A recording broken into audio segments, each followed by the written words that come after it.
Je peux mettre une... La première question. Celui-là, il est mieux. Celui-là est mieux. En fait, Ouais. on va introduire. Oui, pardon. Ouais. Merci. Merci. Je ne sais pas s'il est allumé. Ça va? Vous m'entendez? Bon, on va commencer parce que nous avons un certain nombre d'inscrits à l'écran. De l'autre côté, on ne va pas les faire patienter plus longtemps. Alors bonjour, je suis Christine Damiguet, je suis présidente fondatrice du groupe ESS, Entreprise à Impact Alumni Sciences Po, et j'ai le plaisir de vous accueillir ce soir pour notre débat intitulé « Regard sur la migration, quelle piste pour une inclusion économique réussie ?» Donc c'est une première d'une série, j'insiste là-dessus. Et comme vous l'avez compris, c'est en mode hybride, c'est très à la mode depuis quelques mois. Donc, on s'y fait, il y a des contraintes différentes, mais on essaie de s'adapter. Alors, évidemment, je pense qu'on ne peut pas, et vous en conviendrez, aborder le problème ce soir, un thème sur la migration, sans avoir une pensée quand même émue et recueillie pour l'événement dramatique qui a touché un groupe de personnes qui essayaient de rejoindre le Royaume-Uni hier. Donc, je pense on partage cette pensée et cette compassion. Et voilà, donc je voulais juste dire ce mot sans en dire plus ce soir.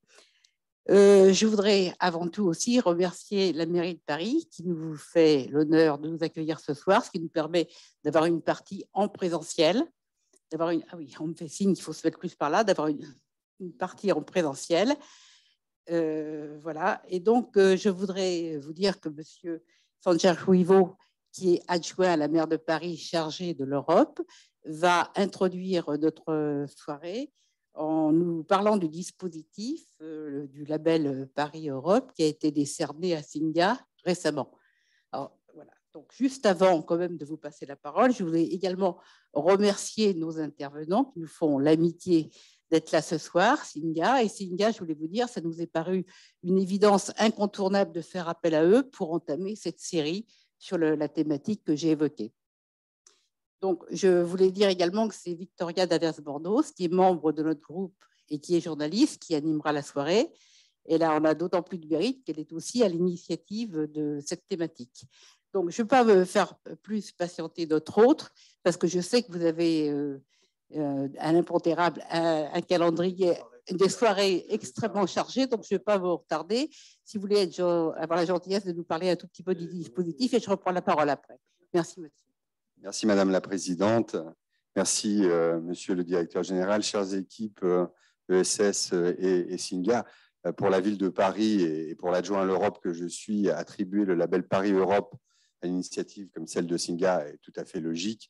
Travailler ensemble, vivre ensemble, imaginer ensemble, accueillir des personnes qui, au final, nous apportent une richesse au moment où eux sont peut-être le plus en difficulté.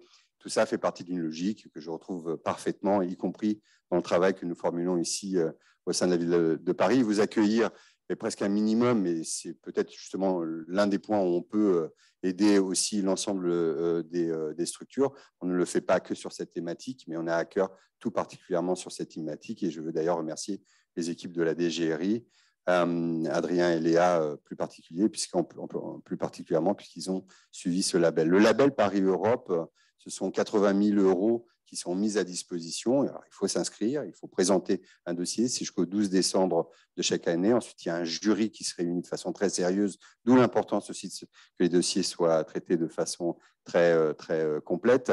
Mais la thématique Europe s'entend à la fois pour des associations, mais aussi par exemple pour des établissements scolaires, et c'est très transversal. D'ailleurs, l'Europe, c'est ça, c'est tous les thématiques, et mon travail est finalement d'introduire et ensuite d'aller voir mes collègues adjoints en leur disant il faut que tu suives ça, il faut que tu travailles ça. Il y a dans ta délégation des associations ou des établissements scolaires qui portent des projets assez conséquents. Le maximum par projet, c'est 10 000 €.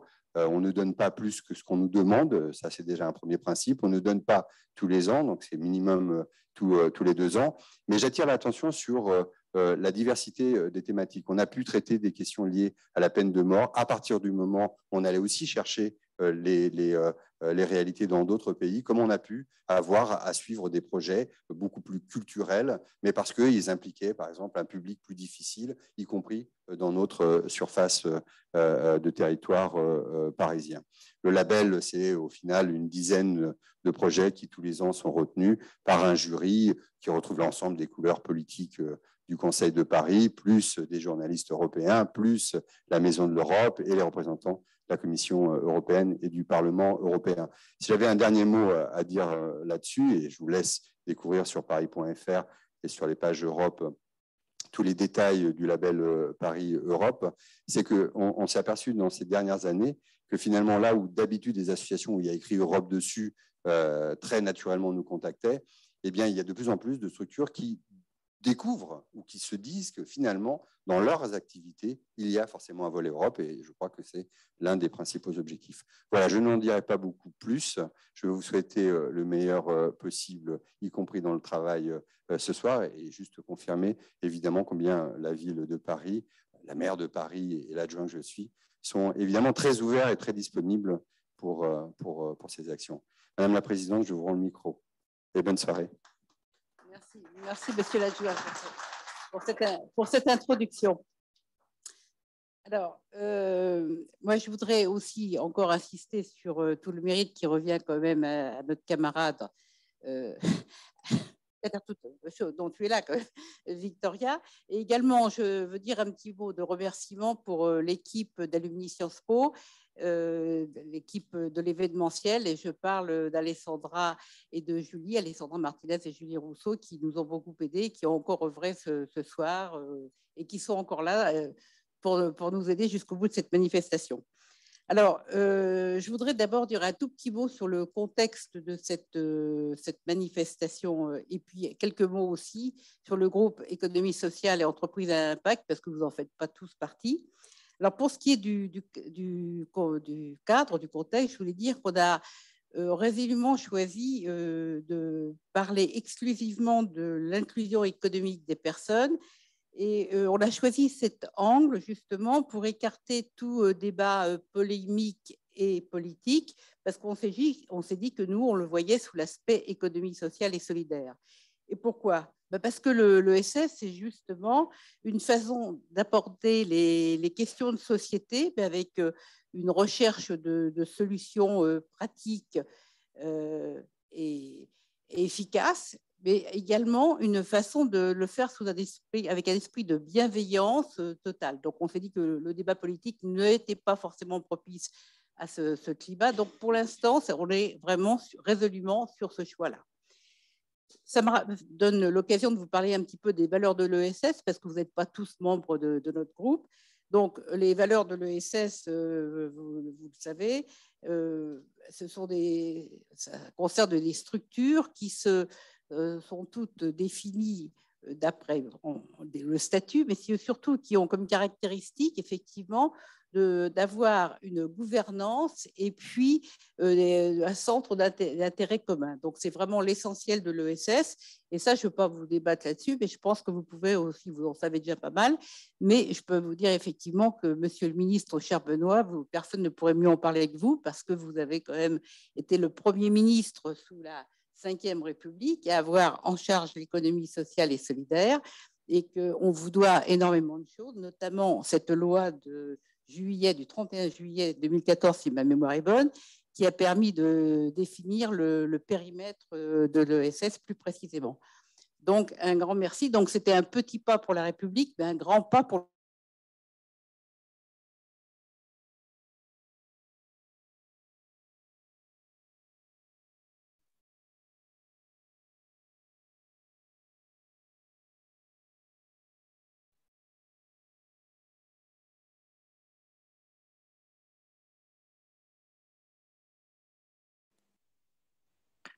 Plus de son.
Pas de son.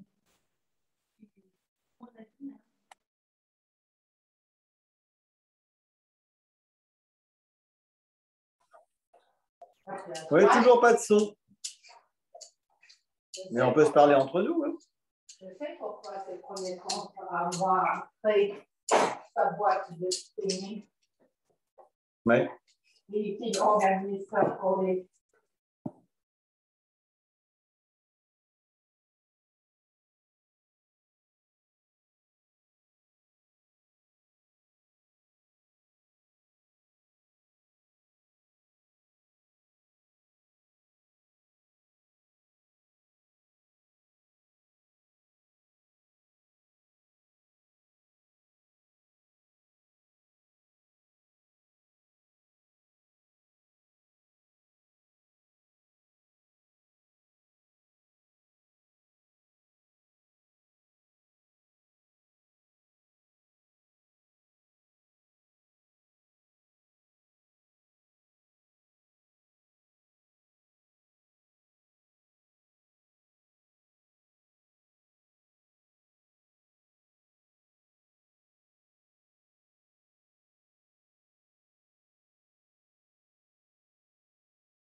Dans votre tête, dans votre cœur.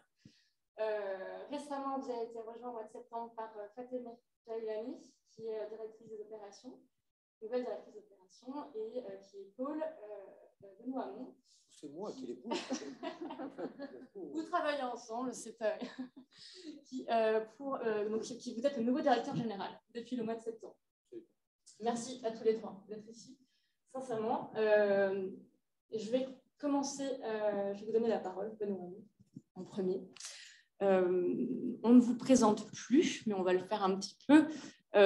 Vous avez une longue carrière politique derrière vous, une carrière de premier plan, depuis vos premiers pas de militant au sein du mouvement des jeunes socialistes jusqu'à l'élection présidentielle de 2017, la candidature, la création du mouvement Génération.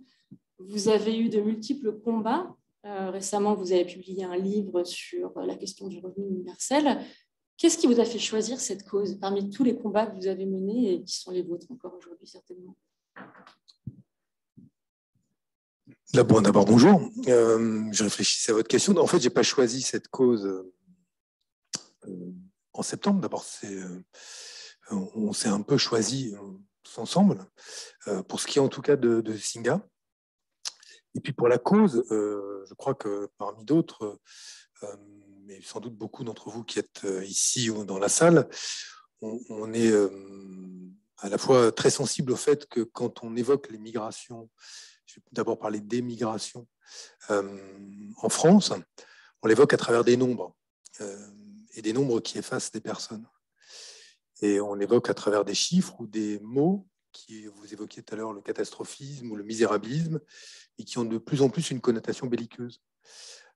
C'est très frappant de voir, par exemple, aujourd'hui, qu'on parle d'attaque migratoire, de front migratoire. S'il existe un front migratoire, une attaque migratoire, ça veut donc dire qu'il y a des ennemis et que ces ennemis, il faut les combattre. Et on entend évidemment naturellement qu'il faut donc combattre les personnes qui sont mises sur le chemin de l'exil. Moi, mon choix de m'engager dans ce combat, qui était déjà un engagement qui précédait aujourd'hui mon engagement chez Singa, il est le choix de la justice, il est le choix ou la conviction de la fraternité, c'est-à-dire que nous sommes tous égaux en humanité et qu'il ne me revient pas de regarder la couleur de la peau, l'origine, la carte d'identité d'une personne au moment de savoir si la société française doit lui faire une place. Il me revient, il nous revient. Et c'est comme ça que Singa voit aujourd'hui son rôle. de saisir toutes les opportunités, de révéler tous les potentiels chez celles et ceux qui nous rejoignent, qu'on peut appeler les nouveaux arrivants. C'est mieux d'ailleurs que migrants, parce que migrants, ça dit quoi? Ça résume un moment de leur histoire, mais nouveaux arrivants, ça veut dire qu'ils voilà, ils viennent d'arriver, ils vont devenir citoyens, on l'espère, à part entière de nos sociétés, et de faire société ensemble, d'essayer de coopérer. Donc c'est pour ça, moi, aujourd'hui, que j'ai rejoint Singa, parce que j'ai eu l'impression que cette organisation qui est hybride, qui est à la fois une entreprise sociale et une organisation citoyenne, finalement combattait pour des valeurs qui étaient déjà les miennes avant, et qui avaient pu trouver à s'incarner aussi dans des combats politiques. Et même si aujourd'hui ce n'est plus un combat partisan, j'ai le sentiment d'être dans la continuité des combats que j'ai pu mener plus jeune. Vous avez dit récemment dans une interview, les fléaux contre lesquels je me suis battue plus jeune sont plus forts que quand j'avais 18 ans. Comment pensez-vous mettre à profit votre expérience, cette longue expérience politique, au service de vos nouvelles fonctions? Si vous voulez, Singa, avant même qu'on arrive dans les discussions qu'on a eues avec Guillaume, que Fatemeh, Guillaume, moi, Roux, il n'est pas là, c'est le président de Singa Global, dont nous sommes les copilotes opérationnels avec Fatemeh, mais aussi de Singa France. Roux Savard, c'est donc un entrepreneur, journaliste, qui a connu une trajectoire de réfugié politique. Et les discussions qu'on a eues étaient assez simples. Singa veut avoir comme impact à la fois de créer des liens interculturels, de favoriser l'entrepreneuriat réfugié, mais pour viser un autre impact, changer les représentations qu'on peut avoir des migrations et changer les représentations qui dominent dans la société française sur les migrations. De voir les migrations comme un fléau, et on l'entend souvent ce mot fléau. Je rappelle que fléau, c'est souvent associé à Attila, qu'on appelait le fléau de l'humanité. Et donc, c'est toujours la même thématique, des invasions, du remplacement, de la substitution d'une population à une autre. Et on voit aujourd'hui, donc dans la société française, ces représentations-là prendre une importance de plus en plus grande. C'est pour ça que je vous disais que j'ai le sentiment qu'une raison de mes combats à 18 ans a grandi, ce qui d'ailleurs nous interroge sur les échecs qui étaient les nôtres, nous qui avons combattu, mais échoué à faire grandir ces mots, en tout cas ces mauvaises herbes dans la société française. Et donc, dans les discussions que nous avons eues à plusieurs, la question qui se posait, c'est toujours, nous savons que probablement les flux migratoires vont changer d'échelle, et peut-être en lien avec le dérèglement climatique, que nos sociétés perçoivent les migrations comme un fléau supplémentaire en plus du réchauffement. Elles sont présentées comme telles. On vous dit, attention, là, il va faire très très chaud, vous allez être submergé par les eaux, et en plus, vous allez avoir des personnes qui vont venir prendre votre place, votre travail, etc. C'est comme ça que sont présentées aujourd'hui les migrations. Inutile de vous dire qui le fait et qui donne de la place à ce discours-là, mais il grandit. Et donc, nous avons, l'analyse qui est la suivante, et c'est la raison pour laquelle on est très mobilisé aujourd'hui sur ce que sera l'avenir de Singa dans les prochaines années, c'est que nous constatons que les migrations vont changer d'échelle, que la résistance aux migrations risque aussi de changer d'échelle, sauf si nous savons construire des actions, des engagements et des coalitions qui permettent de changer ces représentations négatives liées aux migrations. Et c'est cela que collectivement on essaye de faire, ce qui veut donc dire, quand je parle de coalition, qu'on ne pense pas agir seul en faisant seulement changer d'échelle Singa, en augmentant le nombre de nos incubateurs, de villes dans lesquelles on serait installé, mais en construisant des alliances. Et c'est le défaut de ces alliances qui explique aussi que parfois on soit un peu passif ou sur la défensive face aujourd'hui à la manière absolument épouvantable dont la question des migrations existe dans le débat public, parce que là, franchement, imaginez quand même qu'en France aujourd'hui, on en soit arrivé à dire ce prénom n'est pas bon dans la société française. Non, celui-là, il n'est pas bon. Enfin, pas le droit. Au nom d'un héritage millénaire et immobile. Ça montre la dégradation intellectuelle et politique de ce pays, et contre laquelle il faut combattre, aussi par des organisations citoyennes, pas simplement par l'engagement partisan. On peut dire ça, oui, c'est une manière de le dire, oui, mais moi je ne pense pas que la politique s'arrête aux partis politiques, heureusement d'ailleurs, parce que sinon on serait mal. Mais donc on peut dire oui.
ça. Oui, absolument. Vous êtes né, vous avez grandi aux États-Unis, vous avez décidé de venir en France en 2008, je crois, quand vous avez reçu une bourse pour venir étudier à Sciences Po. Merci d'ailleurs. Je sais pas.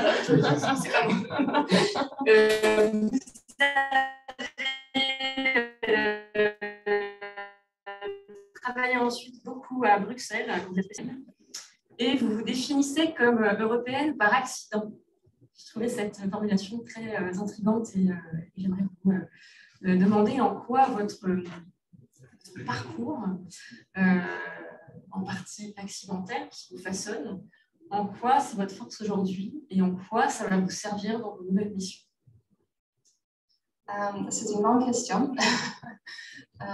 Donc, pour être tout à fait honnête, en fait, donc ça fait 2 mois que je suis chez Singa et j'avoue en fait que c'était une expérience très particulière pour moi. Pourquoi? Parce que en fait, c'est vrai qu'en fait, j'ai postulé pour ce poste parce que j'étais convaincue que j'avais les compétences techniques pour le faire. Donc, en fait, j'étais baignée dans le monde du conseil. J'ai côtoyé des sociétés de CAC 40, des associations, des organisations publiques. Et je les accompagnais dans les changements d'échelle, dans la gestion de changement. Et puis ensuite, en fait, je me suis plongée dans tout ce qui est politique publique. Chez Mazars. Mazars, absolument. Et je construis un département. Donc, il y avait une dimension entrepreneuriale dans ce travail. Et puis après, j'ai quitté l'entreprise pour justement vraiment me lancer dans un projet d'entrepreneuriat sans la marque d'une entreprise déjà établie. Donc, je pense qu'en fait, tous les porteurs de projets connaissent cette expérience de commencer de rien. Ça m'a rappelé en fait l'expérience de mon père. Et donc, quand j'ai rejoint Singa, je me suis dit, j'ai quand même un parcours très intéressant d'un point de vue technique. Donc, je pense que je peux apporter beaucoup de valeur pour aider Singa à passer un cap avec Benoît.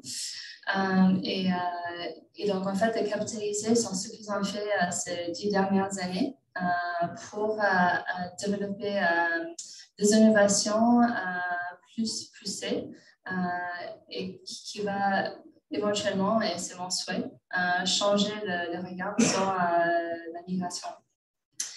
Après, dans ce croisement, je me suis rendu compte que j'ai aussi une expérience personnelle. Donc, souvent, je dis que j'ai l'expérience utilisateur de Singa.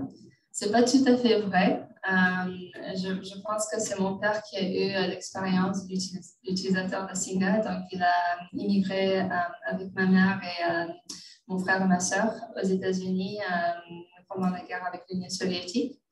Et à travers de mon père, quand il est arrivé aux États-Unis, j'ai vu en fait ce que c'est ce processus d'intégration.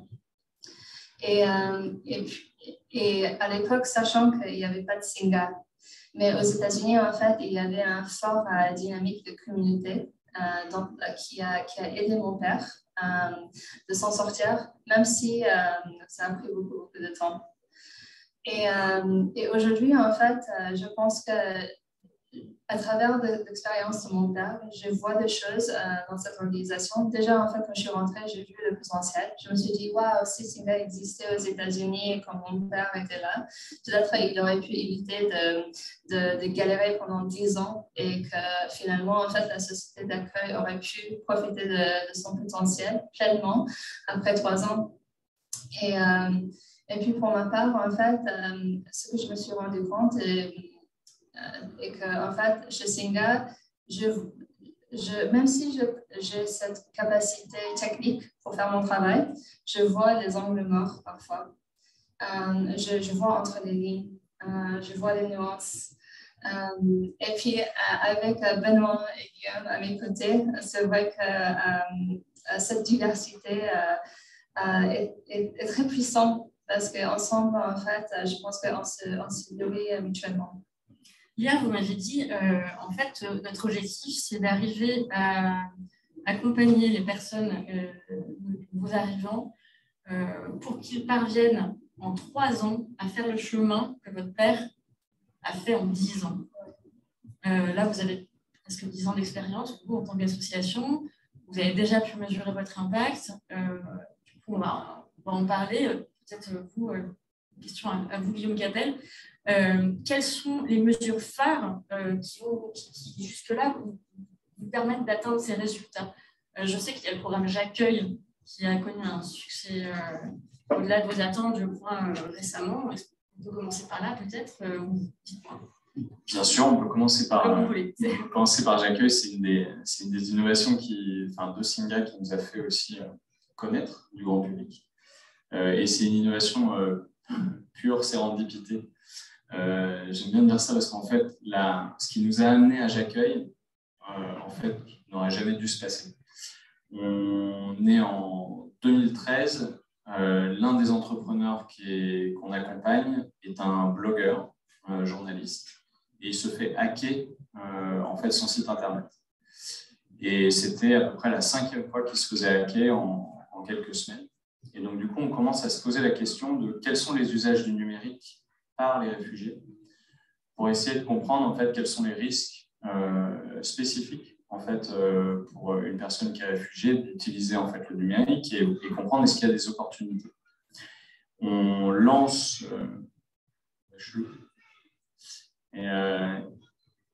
et du coup, c'est la projection. Totalement hacké par la projection.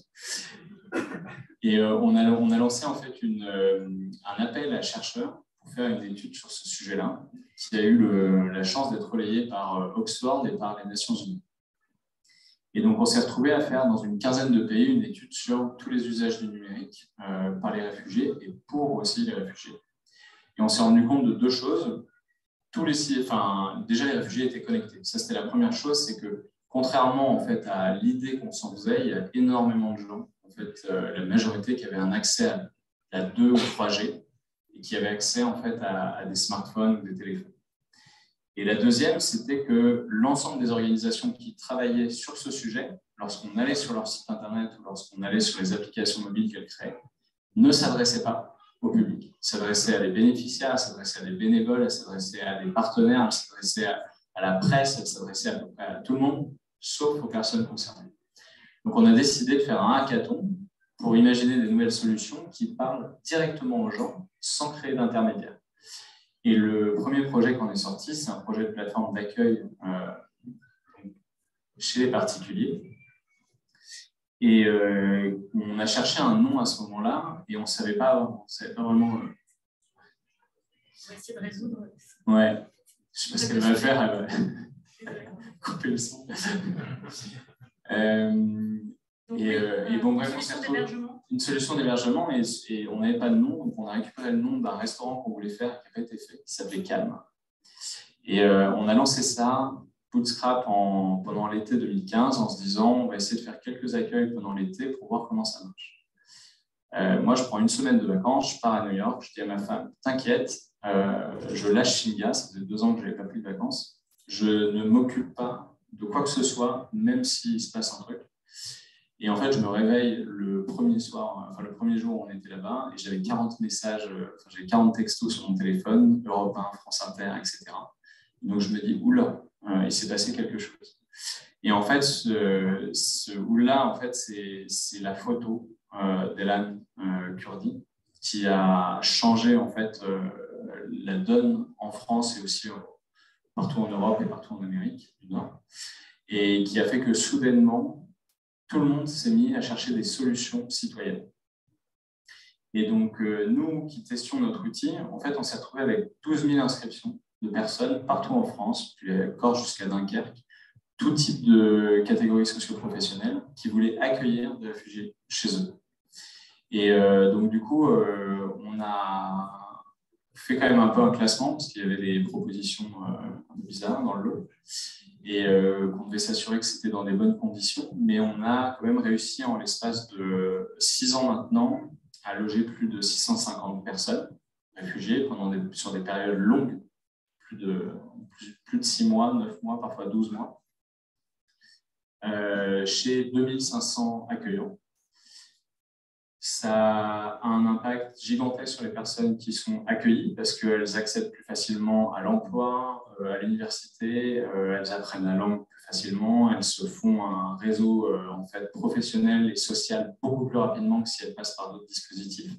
C'est une économie sociale et solidaire aussi, puisque ça permet d'économiser 7,7 € par jour et par personne. Ce qui veut dire qu'en l'espace de, quand on a fait notre étude d'impact sur 2 ans, on a fait 3,6 millions d'euros d'économie en fait, pour l'État par rapport à des dispositifs existants. Et donc là, le grand plan pour nous avec l'accueil, c'est d'en faire un contrat impact social pour qu'on puisse passer de 650 accueils à 3000 sur tout le territoire, dans 45 villes françaises, et du coup de se rapprocher aussi de la demande. Parce qu'en fait, ce qui est dingue, c'est que les Français veulent accueillir, ils nous le disent, ils nous le répètent, et on ne met pas en face en fait, la ressource financière, qui est le seul truc qui manque pour passer à l'échelle. C'est une alternative aux solutions d'hébergement temporaire qui sont proposées par l'État.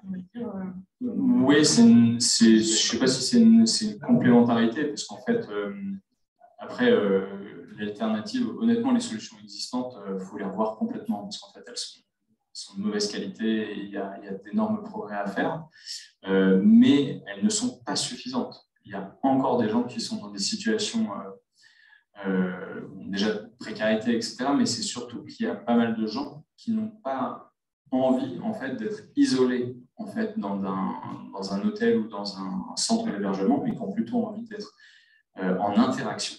On parlait de lien et donc de cohabiter en fait. Et c'est cette cohabitation qui est aussi créatrice de richesse, créatrice de liens sociaux sur du long terme.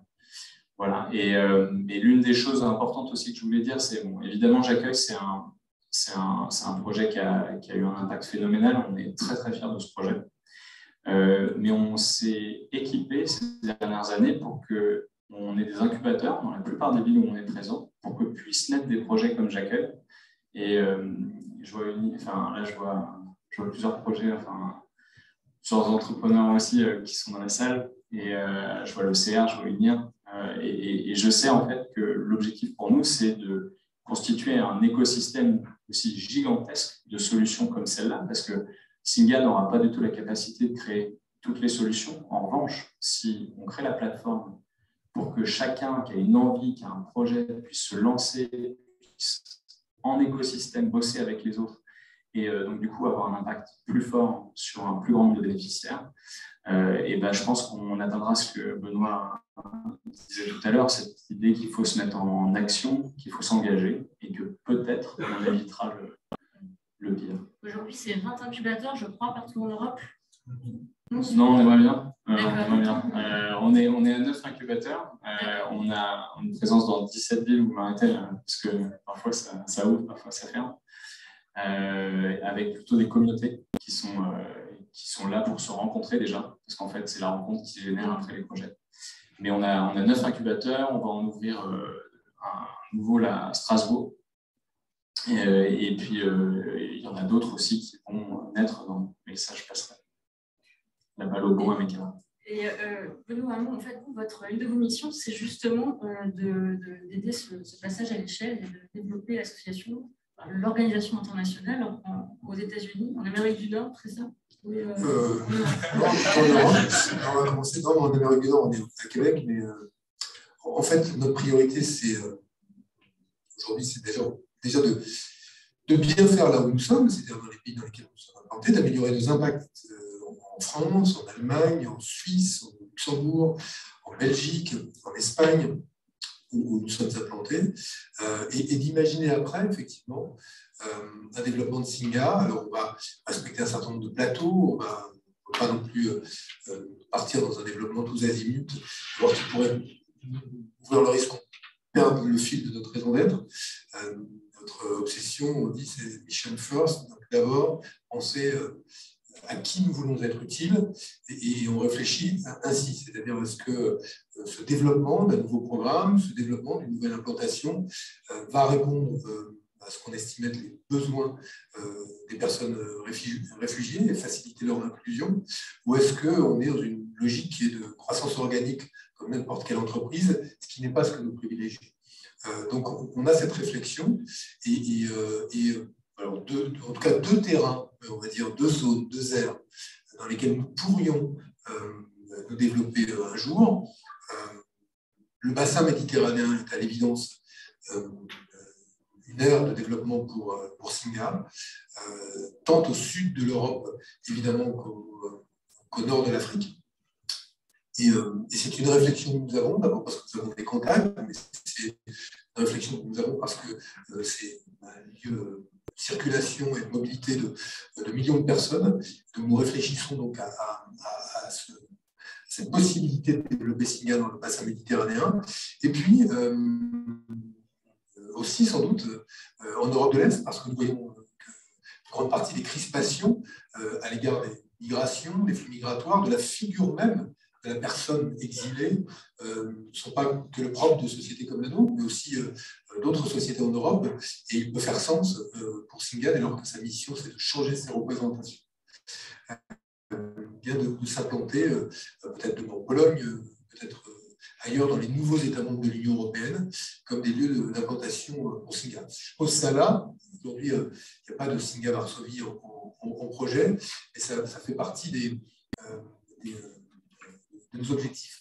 Je vais rajouter juste une toute petite chose par rapport à ce qu'a dit Guillaume tout de suite sur le fait qu'il est essentiel dans des sociétés, si elles veulent être fortes, si elles veulent être innovantes, de créer du lien, notamment du lien interculturel. Il y a un chiffre qui est très frappant sur la France.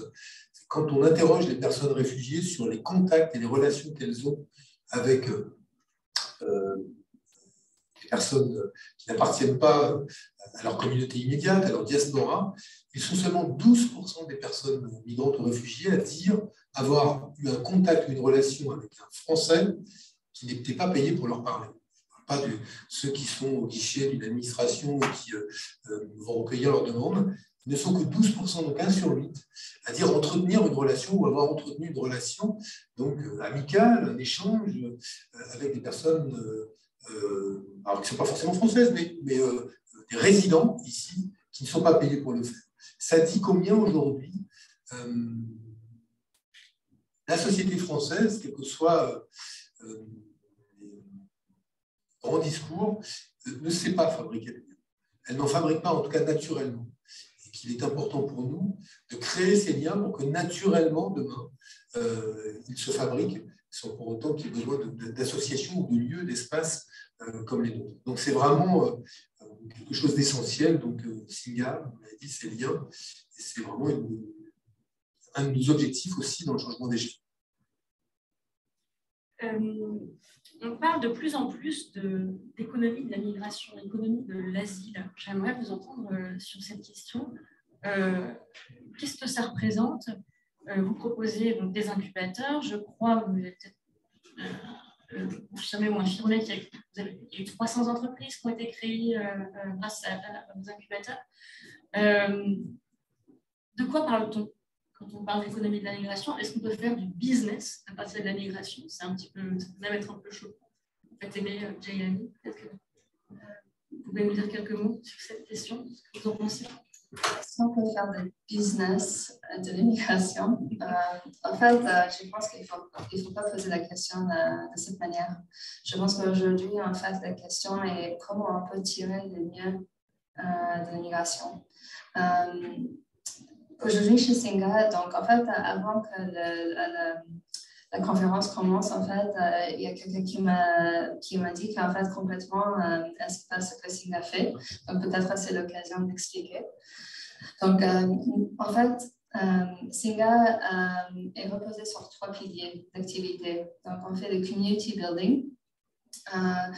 le community building. Pourquoi? En fait, on a évoqué énormément la question des liens. Aujourd'hui, en fait, quand on a un nouveau arrivant, donc on dit nouveau arrivant pour les personnes exilées. Donc, quand un nouveau arrivant arrive en Europe, en fait, ils ne laissent pas uniquement en fait, leur famille et leur maison et toute leur activité économique chez eux, mais en fait, ils laissent aussi toutes les capitales sociales qu'ils ont construites pendant des années. Exactement. Donc, il vit un déclassement très, très important. Et aujourd'hui, en fait, donc, on a déjà évoqué plusieurs fois l'effet que ces personnes, déjà, en fait, quand ils arrivent, souvent, il y a environ 80% qui ne sont pas en contact avec des locaux. Et ensuite, en fait, s'ils ont envie de rentrer dans un projet d'entrepreneuriat, c'est très difficile de le faire sans un réseau. On vit tous à Paris et on voit à quel point le réseau est important pour trouver un travail, un appartement, parfois même des billets gratuits pour le bar. Donc, en fait, tout ça, ce sont des capitales sociales. Ensuite, en fait, on est dans l'entrepreneuriat. On a remarqué que en tant que nouveau arrivant, c'est très difficile de trouver un travail. Donc aujourd'hui, en fait, on estime que ces personnes-là, ils ont toutes les qualités pour entreprendre. Parce qu'en fait, ils n'ont pas peur de faire face à l'incertitude, à la risque. Il vient avec beaucoup de nuances parce qu'ils abordent plusieurs... déjà, il y a le fait qu'ils doivent adapter dans les nouvelles sociétés. Et puis aussi parce qu'en fait, ils viennent avec une vision outsider. Ils ont de la patience parce que pour quitter son pays et arriver en France et rentrer dans les processus d'administration, c'est tellement compliqué et ça prend tellement de temps. Et puis je pense qu'ils ont un prise de conscience très important. Ils n'ont pas peur de l'échec. Parce que pour arriver en Europe, déjà, je pense que le chemin est très difficile. Donc on veut mettre en avant en fait, ces qualités. Et aujourd'hui, on voit que pour entreprendre, il faut avoir au moins développé ce type de qualité. Et puis après l'innovation, aujourd'hui on veut trouver des solutions pour la migration. Et en fait, on a lancé un Innovation Studio où en fait des programmes comme J'accueille, Allomundo est sorti. Pour moi, en fait, Allomundo, vous pouvez peut-être me dire ce que c'est? C'est une application? C'est une application pour mettre en contact les nouveaux arrivants avec les locaux. Et donc, en fait, pour moi, Singa, et c'est la raison aussi pour laquelle je rejoins cette organisation merveilleuse, c'est justement parce que je trouve que leur réponse à cette problématique est tellement compréhensive. Et puis avec le lancement de fonds d'investissement, je pense que ça va vraiment changer le ton parce qu'aujourd'hui, en fait, les immigrés, toute minorité ou les immigrés, ils reçoivent 1% des flux financiers pour financer leur projet. Donc aujourd'hui, si on crée des entreprises, c'est génial. Mais à côté de cela, en fait, ils ont besoin de soutien financier pour aller plus loin. Et donc, c'est là où on veut introduire un changement systémique. Là, on peut en parler, je pense, justement, de la création de ce fonds d'investissement. Oui, on peut en parler avec plaisir. Mais je voulais juste rebondir avant sur savoir si le sujet en fait, de l'économie est lié à la migration. Parce qu'en fait, on entend beaucoup parler en fait, des emplois qui manqueraient sur un territoire, et finalement, si de nouvelles personnes arrivent, ça veut dire plus de pression sur les mêmes emplois, etc. Donc, et puis on entend aussi que si on fait de l'argent autour en fait, du sujet de la migration, ça peut être mal perçu. Il y a souvent des organisations qui sont attaquées sur ces sujets-là. Déjà, ce qu'il faut regarder, c'est l'économie actuelle. Aujourd'hui, il y a énormément d'entreprises qui existent et qui ne vivent que grâce à des clients en fait, qui migrent ou qui se réfugient en fait, dans des pays. Il y a des entreprises qui, sans main-d'œuvre immigrée, n'existeraient même pas.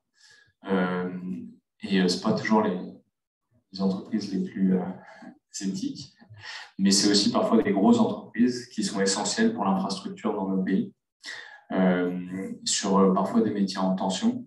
Et donc, du coup, on a aujourd'hui, en fait, nos économies fonctionnent aussi grâce à l'immigration.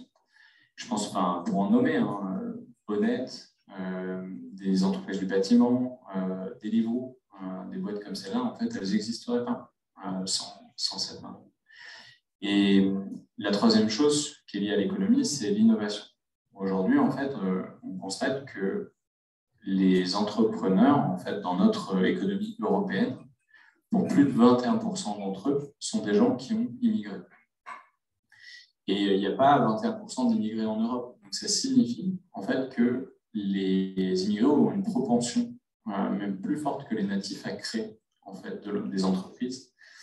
Et on l'observe aussi dans des secteurs de pointe. On peut le voir dans le secteur de la technologie en Allemagne. 44% des entreprises créées dans ces secteurs sont créées par des immigrés. Donc, ce n'est pas seulement la projection qu'on peut se faire en fait, des entreprises créées par des immigrés. Parce qu'on pense rapidement à une épicerie, on pense rapidement à d'autres petites, des micro-entreprises. Et c'est une réalité, mais ça n'est pas, en fait, ça n'est pas la seule. Donc, aujourd'hui, l'économie et la migration, ils sont déjà liés. Il y a déjà de la création de valeur qui bénéficie aux immigrés, qui bénéficient aussi aux entreprises locales. Parfois, cette valeur pourrait être mieux répartie, ça c'est clair. Mais en tout cas, nous, on estime que ce n'est pas grave que ces sujets-là soient liés. Et au contraire, il faut qu'on continue d'y travailler. Nous, on voit passer dans... Et donc là, en fait, je me tourne... Tout à l'heure, c'était à gauche les entreprises sociales qui sont en train de changer la donne dans le monde. Mais là, je vois aussi Hamze qui est pile en face de moi et qui, lui, crée l'innovation sur des gros projets technologiques avec Remotion. Et puis depuis des années, de toute manière, dans ce secteur. Et donc, on voit, en fait, nous, arriver des gens exceptionnels dans nos incubateurs qui ont énormément de talent, qui ont des obstacles infinis sur leur route. Et en particulier, en fait, celui de l'accès, en fait, à des financements. Donc là, vous allez lever, vous avez levé 100 millions. C'est un objectif. On va parler de l'économie, parce que c'est quand même important. Oui, Singa. La parole au public pour des questions. Non, mais c'est très simple. En fait, ça fait 10 ans que Singa existe. On a dépensé à peu près 10 millions d'euros dans une dizaine de pays pour faire tout ce qu'on vous a raconté jusqu'à maintenant. Dans les 10 années qui viennent, on a envie, et là je ne peux pas donner des chiffres parce que je crois qu'on n'a pas encore tout décidé, mais on a envie d'aller beaucoup plus loin. Et dans le beaucoup plus loin, il y a cette idée de créer un fonds d'investissement. Aujourd'hui, on est en train on sait que ça va prendre du temps, peut-être au moins 2 ans en fait, à se constituer, de 100 millions d'euros qui permettrait d'investir dans des entreprises, soit en seed, donc ça veut dire assez early stage, en démarrage, je ne vais pas faire trop d'anglicisme, des entreprises, soit en série A, donc c'est-à-dire qu'elles sont déjà assez grandes, sont des investissements entre 1 et 5 millions d'euros. Et on veut le faire dans différents pays d'Europe, mais surtout sur l'axe franco-allemand. Donc on aura des équipes salariées en Allemagne et en France. Et en fait, ça va dans la continuité de ce qu'on a fait depuis des années, puisqu'aujourd'hui, on est capable d'accompagner des personnes au niveau de l'idéation de leur projet, au moment de la création de leur structure, au moment aussi du développement de leurs équipes, mais aussi du développement économique de leur entreprise avec l'accélération. Et on veut rajouter encore en fait, un nouvel outil. Donc les 100 millions d'euros, je précise, en fait, c'est pour aller directement dans les entreprises des personnes réfugiées ou immigrées qui créent leurs entreprises. Ce n'est pas 100 millions d'euros qui appartiennent à Singa. Parce qu'il y a beaucoup de gens, quand c'est sorti dans la presse, et du coup, moi, j'ai reçu plein de messages pour me dire « Bon, vous avez 100 millions. » Alors déjà, ce sera peut-être dans 2 ans. Et en l'occurrence, ce ne sera pas pour nous, ce sera pour continuer en fait, de financer cet écosystème et changer la donne. Merci beaucoup. J'aurais encore beaucoup de questions, mais l'heure tourne, donc je vais passer la parole au public pour vous proposer de poser des questions à nos invités. On a une question sur le chat.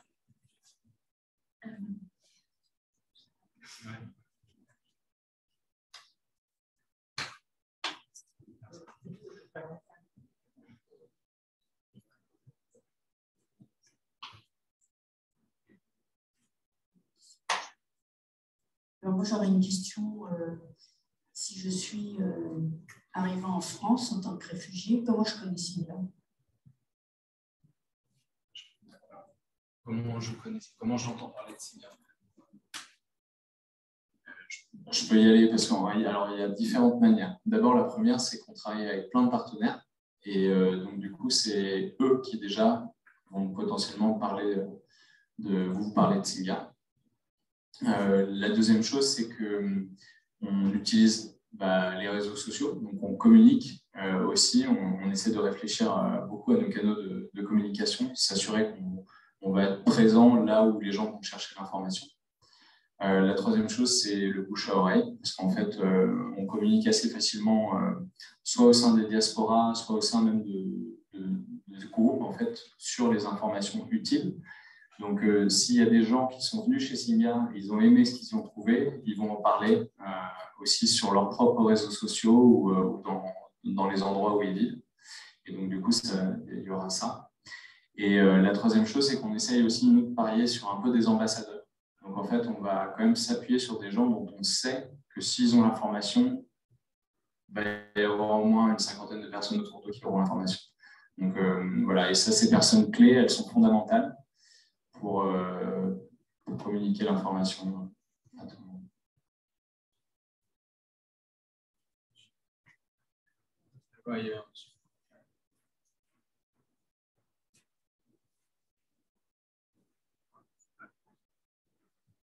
Je n'ai pas bien compris.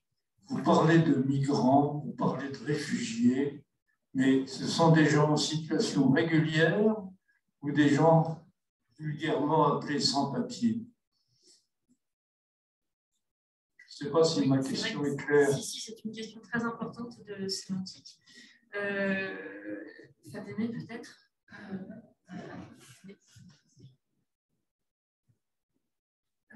Donc, en fait, chez Singa, aujourd'hui, on travaille avec des personnes qui sont régularisées. Pourquoi? Parce que, en fait, il y a beaucoup d'organisations déjà qui travaillent avec des personnes qui sont en besoin immédiate. Donc, et nous, en fait, pour pouvoir travailler sur des projets entrepreneuriat avec des personnes qui viennent avec ce type de background, il faut qu'ils puissent avoir, en fait, l'espace mental. Et je pense qu'en fait, les gens qui viennent d'arriver, qui sont sans papier, ils ont d'autres difficultés à traiter. Et un projet d'entrepreneuriat, je pense que ça sera trop lourd à ce stade-là.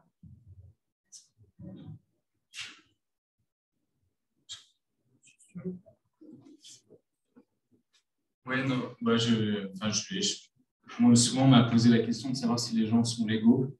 Et je répondais qu'ils étaient Playmobil. Mais en fait, on est ouvert à tous en fait chez Singa. Simplement, on est bien obligé en fait de respecter la loi et le cadre dans lequel on s'inscrit. Donc évidemment pour les entrepreneurs et même aussi pour les personnes qui ont été hébergées dans le cadre du programme J'accueille, on a principalement eu des personnes qui étaient réfugiées statutaires. Maintenant, on a aussi pas mal d'entrepreneurs qui sont sur d'autres types de séjours parce qu'en fait, on s'est rendu compte que réfugiés en fait, statutaires, il y avait des gens qui partageaient exactement la même situation, mais qui, par exemple, qui venaient de Syrie, qui avaient fui le même conflit, mais qui n'avaient pas eu envie de passer par le circuit administratif de réfugiés statutaires, qui avaient plutôt demandé un visa étudiant, demandé un visa en fait, de travail, et qui étaient exactement, en fait, concrètement dans la même situation, de ne pas pouvoir retourner dans leur pays, etc., mais sous un autre type de séjour. Donc, en fait, c'est aussi des gens avec lesquels on va travailler dans les incubateurs. Et les incubateurs, ils sont aussi ouverts à des gens qui veulent créer des entreprises sur le sujet de la migration, de manière générale, ou l'inclusion. Et donc, du coup, là, vous avez tout type de nationalités qui vont pouvoir proposer des projets. Après, moi, j'encourage en fait, très sérieusement aussi nos entrepreneurs, etc., à aller plus largement en fait, sur d'autres publics et sur tous les publics en fait, qui sont présents sur le territoire. Parce que de mon point de vue, on m'a demandé aujourd'hui, en fait, j'ai la chaîne parlementaire qui m'a demandé aujourd'hui qu'est-ce que c'est être français. Et de mon point de vue, en fait, être français, c'est principalement vivre en France. Donc, je pense qu'il faut qu'on soit en capacité, en fait, dans les années qui viennent, à trouver des solutions pour les gens qui sont présents sur le territoire et être moins dans les distinctions, moins dans rentrer dans les cases. En particulier parce qu'il y a plein de nouvelles catégories de gens qui vont se déplacer dans le monde, qui ne vont pas rentrer dans les cases qu'on a actuellement. Et on parlait du climat au début.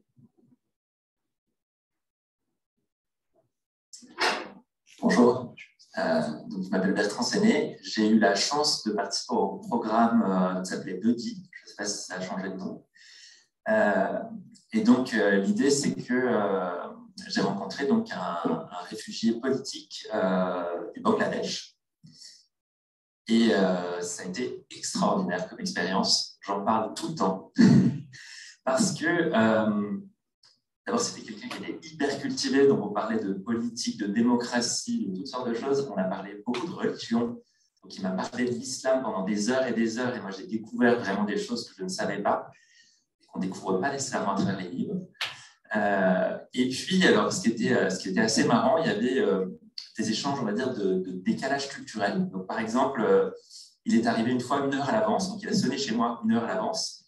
Je lui ai expliqué qu'en France, il valait mieux pas faire ça, parce que moi, j'étais sous la douche à ce moment-là, donc c'était juste pas possible de lui ouvrir, et lui, il ne comprenait pas que je n'ouvre pas. C'est des trucs tout bêtes comme ça, mais c'est l'apprentissage en fait, de la culture, du fonctionnement différent. Et on a échangé plein de trucs comme ça, c'était très marrant. Une des choses qui m'a fait le plus rire, c'est quand il m'a dit au fait, comment ça se passe avec tes parents? Ça se passe très bien. Et il me dit, tu leur envoies combien d'argent tous les mois? J'ai expliqué qu'en France, on n'en était plus là, ça avait un peu changé par rapport à la tradition dans l'humanité, et que c'était parfois plutôt l'inverse. Alors là, il me dit, non, mais c'est pas possible ça. Tes parents t'envoient de l'argent parfois. Non, c'est pas possible. Et alors, au-delà de tous ces échanges qui étaient vraiment super enrichissants, moi, il y a une chose qui m'a vraiment choqué, pour le coup. C'est que donc c'était quelqu'un qui était très cultivé, qui avait fait des hautes études. Et effectivement, vous avez parlé du déclassement. Il arrive en France et la loi, si je dis bien, il faut savoir que lui, c'est un réfugié politique. Donc, c'était un opposant au Bangladesh. Il a donc été à l'ambassade de France, là-bas, et l'ambassade lui a payé le billet d'avion pour aller en France. Donc, c'est vraiment le statut de réfugié. Simplement, quand il arrive en France, il n'a pas le droit de travailler. Alors, je lui dis, mais combien de temps? Il me dit, jusqu'à ce que j'ai vraiment mon statut de réfugié.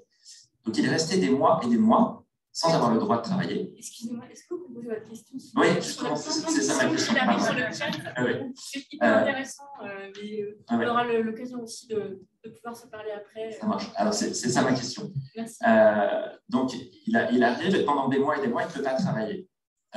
Évidemment, il a un tout petit revenu qui lui est donné par l'État. Il a absolument besoin de travailler pour simplement vivre au quotidien. Donc, il fait plongeur dans des arrière-cuisines où il travaille illégalement, etc.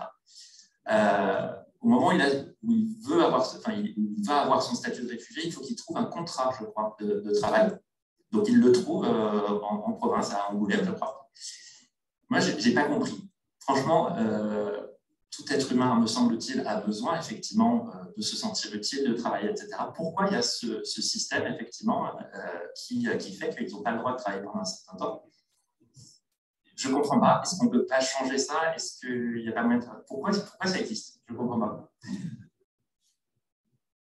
Pourquoi ça existe? Et je crains que ça aille de mal en pis. En plus, oui, aujourd'hui, il y a des obstacles administratifs à l'inclusion des personnes. Parmi celles-là, le fait que la procédure de demande d'asile n'ouvre pas la possibilité de pouvoir avoir un travail, alors que le travail est un des éléments clés pour pouvoir s'inclure et trouver sa place, comme l'apprentissage de la langue. sachez-le, sur les dispositifs linguistiques, c'est-à-dire sur l'apprentissage du français, la France fait bien moins que l'Allemagne, par exemple, tant dans les budgets qu'elle alloue à l'apprentissage des langues que dans la manière dont elle pourrait permettre, sur l'apprentissage des fondamentaux, de les compléter par un langage parlé qui s'adapte aux espaces et aux lieux dans lesquels le français peut être utile, le travail, les transports, la vie au jour le jour. Ça, l'Allemagne, par exemple, a décidé d'investir massivement. Pourquoi j'en parle? Parce que le choix de la chancelière allemande, Mme Merkel, a été à un moment courageusement de dire oui, l'Allemagne va prendre ses responsabilités, aussi pour des raisons économiques, et qu'elle a assumé, mais des raisons politiques, et accueillir près d'1 million à l'époque de réfugiés syriens. Et elle a mis en face les moyens pour que ces femmes et ces hommes, ces familles, puissent très rapidement maîtriser l'allemand et puissent très rapidement travailler et trouver une place dans la société allemande, et en conséquence de quoi, en trouvant une place, rendre des services à la société allemande, c'est-à-dire rendre un service à la collectivité qui était celle qu'ils intégraient. Et ce choix, nous ne le faisons pas en France, nous ne l'avons pas fait, nous ne le faisons pas, en dépit sans doute d'une amélioration du contingent d'heures théoriques qui est attribué aux personnes demandeurs d'asile et réfugiés pour apprendre le français. On reste très en deçà, et je vous invite à lire, d'ailleurs, si vous ne l'avez pas lu, les résultats du rapport de la commission d'enquête parlementaire sur l'immigration.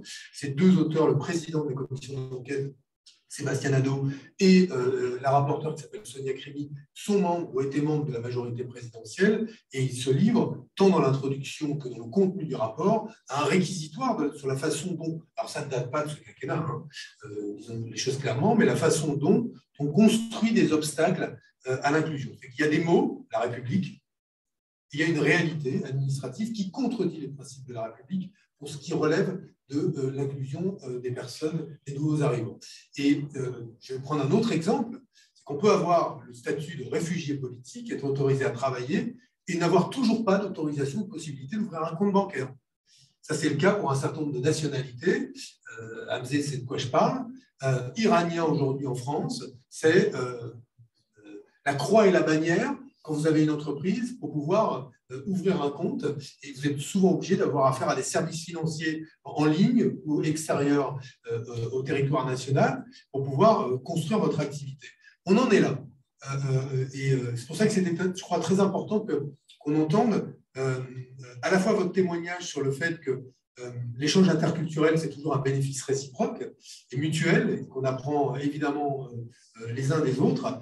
Et pour comprendre, et le témoignage de Fatemeh était très important sur ce que sont finalement les traits de caractère, alors qui ne sont pas le fait ou le propre de toutes les personnes exilées ou nouveaux arrivants, mais qu'on retrouve souvent sur la capacité à faire face à l'incertitude, au risque, la résilience face à la somme des épreuves que l'on rencontre. Parce que la réalité, elle est douloureuse pour un pays, surtout pour la France, patrie des droits de l'homme, en tout cas historique, c'est que le moment où on pose le pied sur le sol français n'est pas le moment où on est affranchi de toutes les chaînes qu'on pouvait avoir auparavant. C'est le moment où parfois les épreuves les plus difficiles commencent.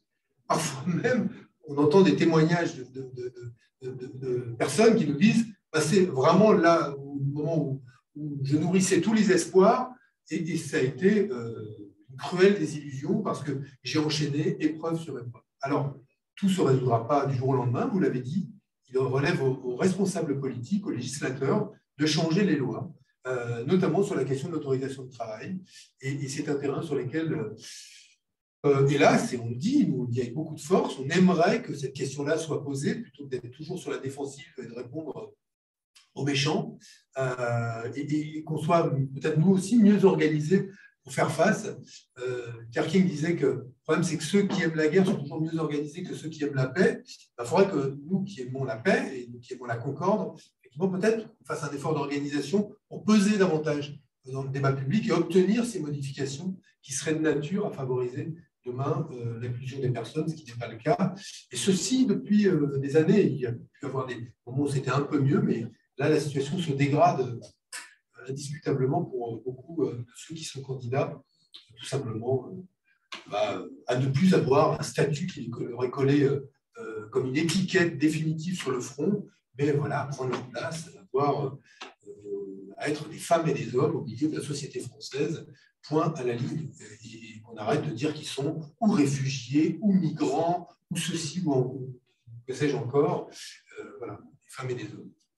Pour revenir aux solutions que vous proposez, on a une question sur le chat qui est intéressante. Est-ce que les particuliers, c'est une question, c'est en rapport avec le fonds d'investissement, est-ce que les particuliers peuvent s'investir dans ce fonds, soit sous forme d'investissement avec possibilité de préservation du capital, soit de subventions pour soutenir des activités autour de ce fonds? Ah, mais subventions tout le temps. On n'a pas encore décidé, mais je suis en train de préparer un questionnaire où j'aimerais poser la question déjà aux 35 000 personnes qui sont dans les bases de données en France de ce qu'elles aimeraient éventuellement faire avec nous et avec ce fonds. Donc, en fait, ça va dépendre un peu de la réponse de la communauté Singa. Parce que s'il y a beaucoup de gens au sein de la communauté qui se manifestent et qui disent finalement, je préférais que l'argent qui est aujourd'hui mon épargne et qui ne sert pas nécessairement enfin, d'abord, sur lesquels je n'ai pas une grande visibilité, parce que je ne sais pas vraiment à quoi elle sert, et qui, pour ceux qui ont un peu de visibilité, parce qu'ils ont téléchargé l'application Rift, pour ceux qui ont envie de tester, et bien, qui se disent finalement, je préférais que mon argent aille en fait, à créer un écosystème vertueux d'inclusion économique en Europe. Pourquoi pas? En fait, franchement, moi, je trouve ça intéressant et je crois que c'est même ma préférence. Après, les autorisations des marchés financiers à obtenir, pour mettre ça en place, c'est encore plus costaud que ce qu'on avait prévu. Donc, on va réfléchir à deux fois.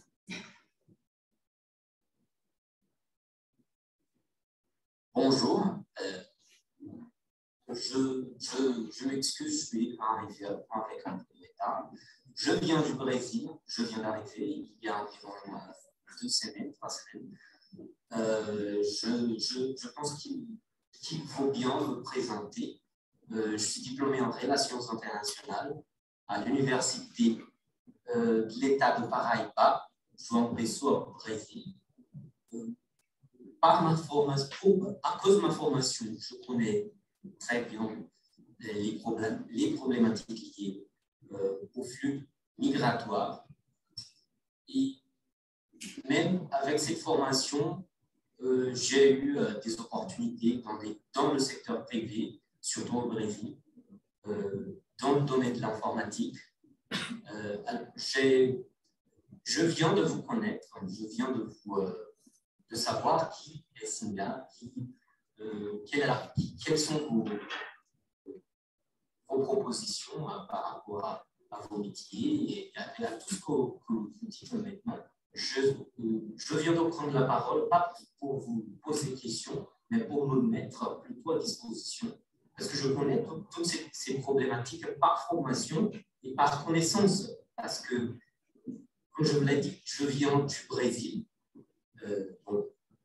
Nous avons des problèmes là-bas. Je pense qu'il ne faut surtout pas parler trop, mais nous avons un gouvernement qui ne met pas de confiance.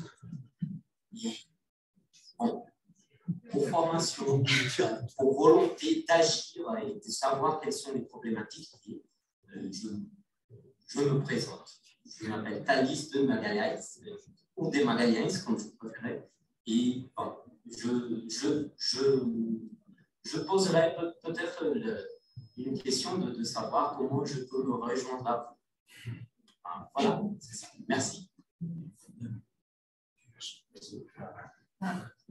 Enchantée, Thalys. Donc, merci pour ce partage. En fait, ce que je vous conseille est de prendre contact avec nous et peut-être organiser un rendez-vous pour vraiment expliquer ce que Singa fait. Et puis de voir en fait comment vous pourriez éventuellement participer à nos différents programmes. Peut-être une dernière question.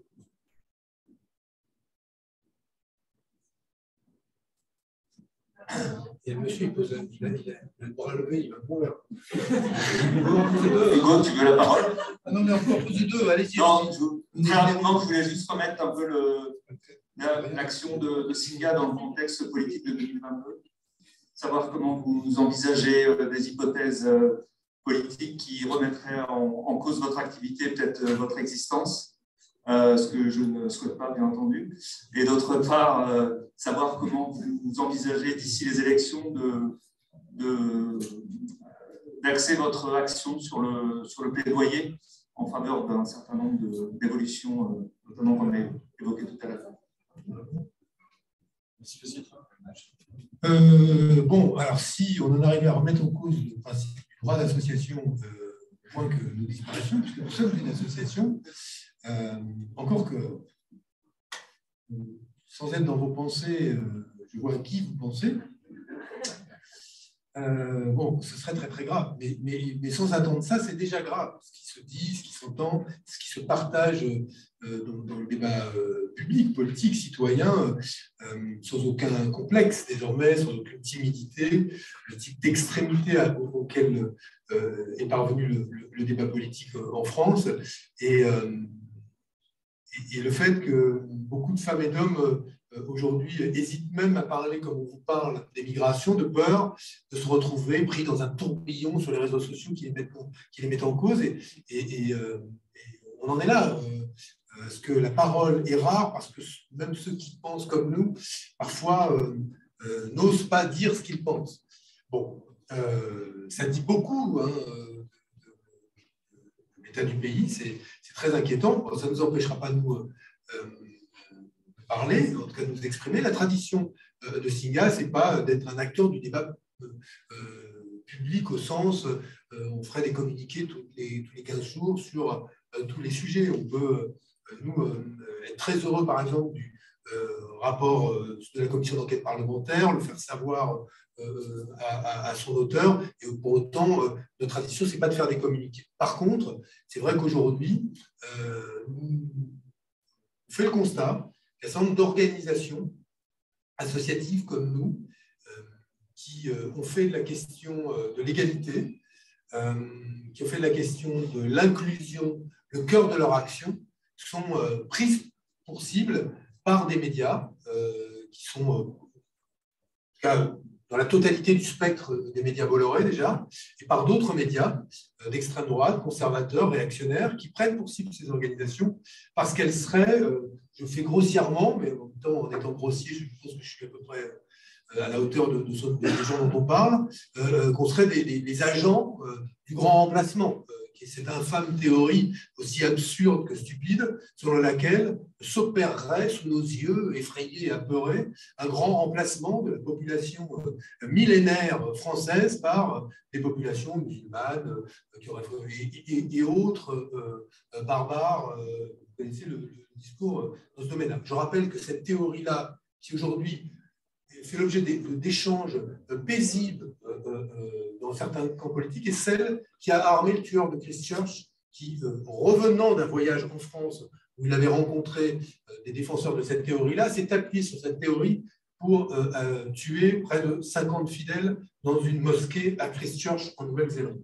Fin de la parenthèse, mais nous considérons aujourd'hui qu'à l'aune de cela, vu que des organisations comme les nôtres sont attaquées, sont mises en cause, servent de cible, que seule une organisation comme Singa, c'est une organisation jeune, c'est une organisation qui n'est pas préparée au combat politique de cette nature. Mais par contre, collectivement, ce qui nous intéresse aujourd'hui, c'est de construire des coalitions pour essayer de changer les termes de ce débat-là. Et nous allons essayer de le faire en faisant ce qu'on fait, je crois, de mieux, c'est-à-dire en faisant la démonstration, la preuve que ce qui se dit est faux. Et non seulement que ce qui se dit est faux, mais que le modèle de société que nous proposons est bien plus heureux, bien plus progressiste, bien plus soudé, bien plus cohérent et bien plus désirable que les modèles peu heureux qui sont aujourd'hui, qui font florès dans le pays. Voilà, j'ai dit, vous avez vu comment je fais pas de politique c'est vrai, j'ai pas fait de politique. est-ce qu'on a le temps de prendre une dernière question sur le chat? En fait, on s'est engagé à quitter la salle à 20h. Alors, le monsieur, là, 20h. c'est la justice sociale que vous avez. Mais on vous propose de poursuivre la discussion au Café L'Étincelle juste après pour voilà, continuer, c'est pas passionnant. Il a un micro, lui. Allez-y. Dernière. Très rapidement, du coup, merci beaucoup. Vous avez parlé tout à l'heure du fait que seulement 12% des réfugiés, enfin des personnes arrivées en France, des nouveaux arrivants, avaient été en contact avec des Français non payés. À l'inverse, j'ai la sensation que c'est la même chose dans l'autre sens entre les Français et les personnes nouvellement arrivées, et que c'est une des raisons principales de la crispation sur la migration et une des raisons qui crée la peur.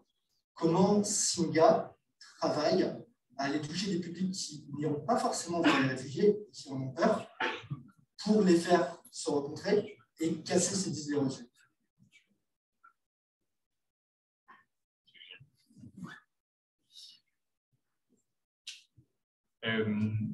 Ce chiffre, d'ailleurs, je ne suis pas sûr qu'on ait beaucoup de chiffres qui ont été updatés, c'est un chiffre de 2013. Donc, après, il n'y a pas vraiment de raison pour lesquelles ça aurait évolué. Mis à part que Singa aurait été vraiment très, très efficace. On a beaucoup des programmes qu'on a créés, notamment Buddy, qui a été évoqué tout à l'heure, où j'accueille, en fait, sont ce type de programme qui crée en fait des interactions entre les personnes. Mais il y en a d'autres qui ne sont pas créés par Singa, je pense à Caracol, je pense à beaucoup de projets en fait, qui sont nés ces dernières années, en particulier depuis 2015. En fait, il y a plusieurs, on l'a vu, nous, en particulier aux endroits où on avait des incubateurs. En fait, il y a des écosystèmes qui sont nés. À Paris et Lyon, en particulier, ça a été très marquant. En fait, il y a plein d'entreprises sociales qui sont nées et qui ont pris de la place et qui ont créé des nouveaux types d'interactions sociales. Après, il faut aller encore plus loin. Et c'est vrai qu'en fait, on peut se poser la question maintenant de tous ces programmes qui ont bien fonctionné. Je pense aussi à Duo for a Judge, parce que vous avez déjà entendu parler qu'il y a un truc belge qui vient d'arriver en France, avec Carton. Comment on passe à l'échelle. Et l'une des solutions, nous, c'est ce qu'on essaie avec le contrat impact social sur J'accueille. Duo, ils viennent de signer un contrat impact social aussi. Donc, on va avoir maintenant des milliers de gens en fait, qui seront passés par cette expérience. Mais pour qu'on atteigne des millions de gens, il va falloir créer de l'infrastructure. Il va falloir industrialiser. Et ça passe par des décisions publiques, ça passe par des changements de loi, ça passe par des changements de loi de budget. Et pour revenir en fait, sur le tout début de la conférence, en fait, Singa a été présenté comme un organisme qui avait vocation à changer le regard sur la migration.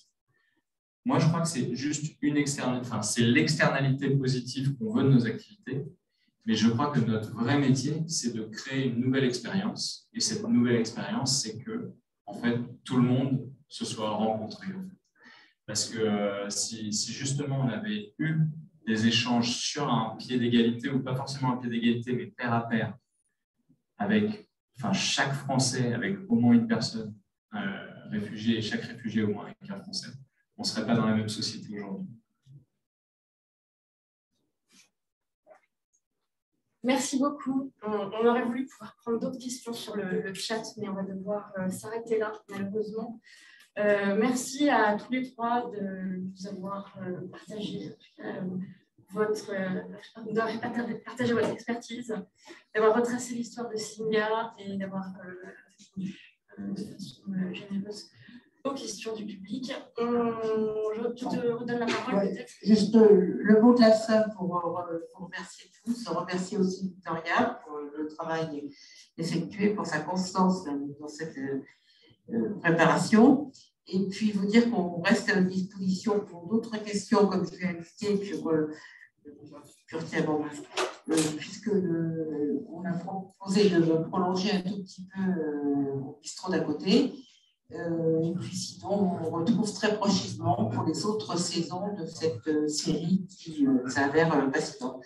Merci à tous et bonne soirée et à bientôt.